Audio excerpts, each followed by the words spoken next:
வணக்கம். இன்னைக்கு நம்ம பார்க்க போற டாபிக் ரொம்பவே முக்கியமானது.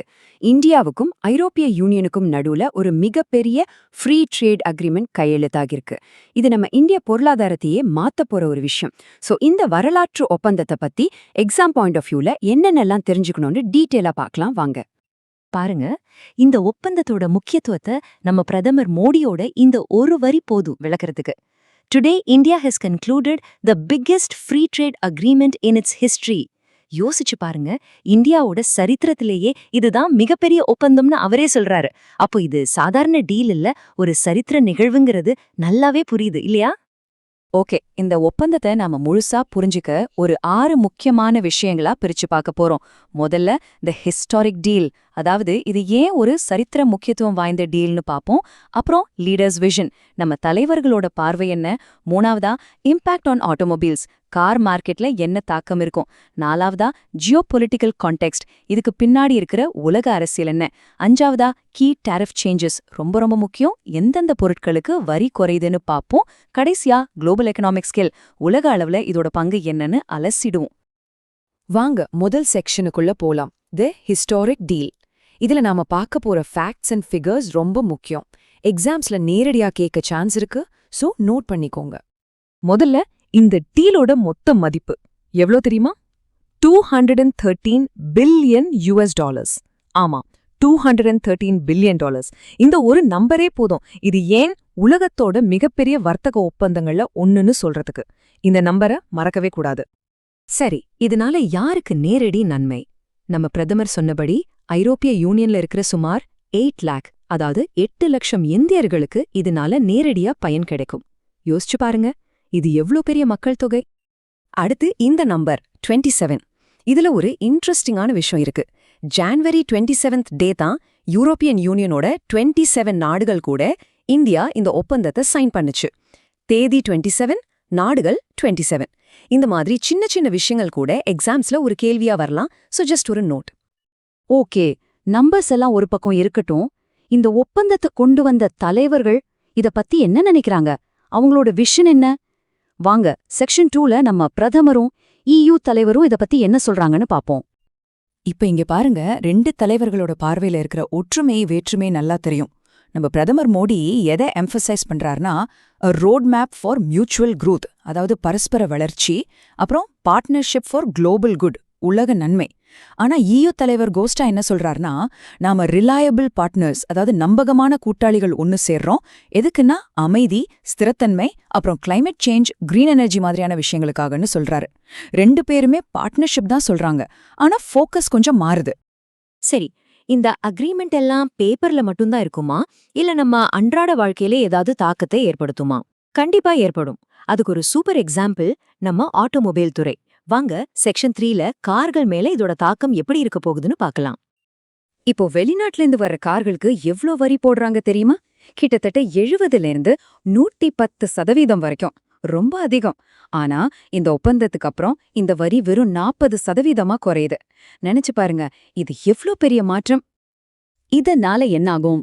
Simple. BMW, Mercedes Benz, Volkswagen, Renault, இந்த மாதிரி யூரோப்பியன் கம்பெனிகளோட கார்களோட விலை இந்தியால நல்லாவே குறையும். பலரோட லக்ஸுரி கார் கனவு நனவாக இது ஒரு நல்ல வாய்ப்பா இருக்கலாம். ஆனா இதுல ஒரு முக்கியமான எக்ஸெப்ஷன் இருக்கு. என்னன்னா எலக்ட்ரிக் வெஹிக்கிள்ஸ், அதாவது EV-க்களுக்கு முதல் 5 வருஷத்துக்கு இந்த வரிச்சலுகை கிடையாது. ஏன் அப்படி? ஏன்னா நம்ம டாடா மோட்டார்ஸ், மஹிந்திரா மாதிரி உள்நாட்டு நிறுவனங்கள் EV-ல பெரிய அளவுல முதலீடு செஞ்சிருக்காங்க. அவங்களோட வளர்ச்சியை பாதுகாக்கணும் இல்லையா? அதுக்காக தான் இந்த முடிவு. இப்போ கொஞ்சம் பெரிய விஷயத்துக்கு வருவோம், அதாவது ஜியோ பொலிட்டிக்கல் கான்டெக்ஸ்ட். இந்த ஒப்பந்தத்தை ஏன் மதர் ஆஃப் ஆல் டீல்ஸ்னு சொல்றாங்க? எல்லா டீலுக்கும் இதுதான் தாய் மாதிரின்னு ஏன் சொல்றாங்க? அதுக்கு பின்னாடி ஒரு இன்ட்ரெஸ்டிங்கான உலக அரசியல் இருக்கு. அத பத்தி தான் பார்க்க போறோம். இந்த மதர் ஆஃப் ஆல் டீல்ஸ்ங்கிற பேரு எப்படி வந்துச்சுன்னா, சமீப காலமா அமெரிக்காவோட சில ட்ரேட் பாலிசிஸ் காரணமா உலக அளவுல ஒரு நிலையற்ற தன்மை இருந்துச்சு. அதுக்கு ஒரு பதிலடி கொடுக்கற மாதிரி ஒரு ஆல்டர்னேட்டிவ் பவரா இந்தியாவும் ஐரோப்பிய யூனியனும் ஒன்னு சேர்ந்தாங்க. அதனாலதான் இந்த டீலுக்கு இவ்ளோ பெரிய பேரு. பல வருஷமா இழுத்துட்டு இருந்த இந்த ஒப்பந்தம் திடீர்னு எப்படி வேகம் எடுத்துச்சு? அதுக்கு சில ட்ரிகர் எவென்ட்ஸ் இருக்கு. முதல்ல யுஎஸ் கிரீன்லாண்ட வாங்க முயற்சி பண்ணுச்சு. அது ஒரு EU நாடான டென்மார்க்கு கிட்ட இருந்து. இதுக்கு எதிர்ப்பு வந்ததும் உடனே 8 EU நாடுகள் மேல 100% வரி விதிப்போம்னு யுஎஸ் மிரட்டுச்சு. இந்த அழுத்தம்தான் பல வருஷமா பேச்சுவார்த்தையில இருந்த இந்தியா EU ஒப்பந்தத்தை மின்னல் வேகத்துல முடிக்க வச்சது. இப்போ நாம இந்த அனாலிசிஸோட இதய பகுதிக்கே வந்துட்டோம். கீ டேரிஃப் சேஞ்சஸ், அதாவது முக்கிய வரி மாற்றங்கள். எக்ஸாம்ஸ்க்கு தயாராகிறவங்க இப்போ வரப்போற ஒவ்வொரு நம்பரையும் ரொம்ப கவனமா நோட் பண்ணிக்கோங்க. ரொம்ப ரொம்ப முக்கியம் இது. முதல்ல industrial goods and tech, machinery, electrical equipment, இது மேல இருந்த 44% வரி இப்போ 0% கம்ப்ளீட்டா நீக்கிட்டாங்க. இதனால நம்ம மேக் இன் இந்தியா திட்டத்துக்கு ஒரு பெரிய பூஸ்ட் கிடைக்கும். ஏன்னா தொழிற்சாலைகளுக்கு தேவையான மெஷின்கள் சீப்பா கிடைக்கும். அடுத்து ஏர்கிராஃப்ட் அண்ட் ஸ்பேஸ் கிராஃப்ட், இது மேல இருந்த 11% வரியும் இனி இல்ல. மெடிக்கல் இன்ஸ்ட்ருமெண்ட்ஸ்ல 90 தயாரிப்புகளுக்கு வரி 0 ஆயிடுச்சு. அதே மாதிரி plastics, iron, steel and chemicals மேல இருந்த வரியும் முழுசா நீக்கப்படுது. அடுத்து ஃபார்மசியூட்டிகல்ஸ் அண்ட் லக்ஸுரி குட்ஸ், மருந்து பொருட்கள், அதாவது ஃபார்மசியூட்டிகல்ஸ் மேல இருந்த 11% வரி முழுசா நீக்கப்படுது. இது நம்ம ஹெல்த் செக்டருக்கு ஒரு நல்ல விஷயம். ஜெம்ஸ், பிரஷஸ் ஸ்டோன்ஸ், மெட்டல்ஸ், இந்த செக்டால 20% பொருட்களுக்கு வரி நீக்கம், 36% பொருட்களுக்கு வரி குறைப்புன்னு அறிவிச்சிருக்காங்க. ஆட்டோமொபைல்ஸ் பத்தி நாம ஏற்கனவே பார்த்தோம். 110% வரி 40% குறையுது. அப்புறம் அடுத்த 5 வருஷத்துல 10% குறைக்கப்படும். அடுத்து ரொம்ப பேர் எதிர்பார்த்த ஒரு செக்ஷன், ஆல்கஹால் அண்ட் பெவரேஜஸ்.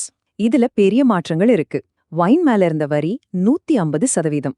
அது இப்போ பாதியா, அதாவது 75% குறையுது. இது EUவோட ரொம்ப நாள் கோரிக்கை. அது மட்டும் இல்ல, படிப்படியா 20% வரைக்கும் குறைப்பாங்களாம். ஸ்பிரிட்ஸ் மேல இருந்த வரியும் 40% குறைச்சிருக்காங்க. ஒரு நல்ல விஷயம் என்னன்னா, ஃப்ரூட் ஜூசஸ் அண்ட் நான் ஆல்கஹாலிக் பியர் மேல இருந்த 40% வரி கம்ப்ளீட்டா 0 ஆயிடுச்சு. கடைசியா food products, olive oil, butter, இந்த மாதிரி யூரோப்பியன் பொருட்கள் மேல இருந்த 45% வரி இனி கிடையாது. அதே மாதிரி இறக்குமதி செய்யப்படுற பிஸ்கெட்ஸ், பாஸ்டா, சாக்லேட், பெட் ஃபுட் மாதிரி ப்ராசஸ்ட் ஃபுட்ஸ் மேல இருந்த 50% வரியும் இனி இல்ல. ஸோ இம்போர்ட்டட் ஃபுட் விரும்பி சாப்பிட்றவங்களுக்கு இது ஒரு நல்ல செய்தி. இவ்ளோ நம்பர்ஸ், டேட்டா எல்லாம் பார்த்தோம். சரி, இது எல்லாத்தையும் சேர்த்து பார்த்தா உலக அளவுல இந்த ஒப்பந்தத்தோட உண்மையான பவர் என்ன? வாங்க கடைசி செக்ஷன்ல தி பிக் பிக்சரை பார்த்துடலாம். இந்த இந்தியா EU பார்ட்னர்ஷிப் எவ்வளோ பெரியதுன்னு தெரிஞ்சுக்கணுமா? உலகத்தோட மொத்த GDPல, அதாவது வேர்ல்டு GDPல 25%, கால்வாசி பங்கு இவங்க கிட்ட தான் இருக்கு. சிம்பிளா சொல்லணும்னா, உலகத்துல வர்ற ஒவ்வொரு 4 ரூபாய் வருமானத்துல 1 ரூபாய் இந்த பார்ட்னர்ஷிப்ல இருந்து தான் வருது. அந்த அளவுக்கு இது பெரியது. GDP மட்டும் இல்ல, உலக வர்த்தகம், அதாவது வேர்ல்ட் ட்ரேட்ல 33.3%, 1/3 பங்கு இந்த பார்ட்னர்ஷிப்க்கு சொந்தம். இதிலிருந்தே நமக்கு என்ன புரியுதுன்னா, இந்த ஒப்பந்தத்துல ஒரு சின்ன மாற்றம் நடந்தா கூட அது ஒட்டுமொத்த உலக பொருளாதாரத்திலையும் ஒரு பெரிய தாக்கத்தை ஏற்படுத்தும். சோ இந்த வரலாற்று சிறப்புமிக்க ஃப்ரீ ட்ரேட் அக்ரிமெண்ட் இந்தியாவோட உலக பொருளாதார ஸ்ட்ராட்டஜியை எப்படி மாற்றி அமைக்க போகுது? இத பத்தி நீங்க என்ன நினைக்கிறீங்க? யோசிச்சு பாருங்க. இது மாதிரி எக்ஸாம் ஓரியன்டட் அப்டேட்ஸ்க்கு ராமேக்ஸை சப்ஸ்கிரைப் பண்ணி ஃபாலோ பண்ணுங்க.